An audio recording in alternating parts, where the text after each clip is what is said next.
Pinalalakas pa ng Department of Migrant Workers o DMW-12 ang kanilang kampanya laban sa illegal recruitment at human trafficking, lalo na sa mga liblib na lugar sa rehiyon.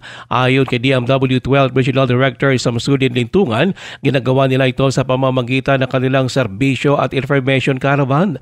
Layo dito na mabigyan babala sa peligro ng illegal recruitment at human trafficking ang mga mamamayan sa geographically isolated and disadvantaged areas o GIDAS. Binigyan din pa ni Lintungan na madalas kasing target ng mga illegal recruiter at human traffickers ang mga naghahanap ng trabaho sa mga malalayong lugar. Ibinahagi ni Lintungan ang isang totoong pangyayari kung saan 5 tao mula sa North Cotabato ang naharang habang palihim na pinupuslit sa Sabah, Malaysia sa pamamagitan ng backdoor entry. Ayon pa kay Lintungan, sa pagtutulungan ng mga ahensya ng gobyerno, ligtas na ibalik sa kanilang mga pamilya sa Arakan ang mga biktima. Nananawagan naman ng DMW sa publiko na i-report ang mga kadudadudang recruitment activity sa pinakamalapit na Regional o Provincial Labor Office. Ruel Usano, NDBC, Bida Balita.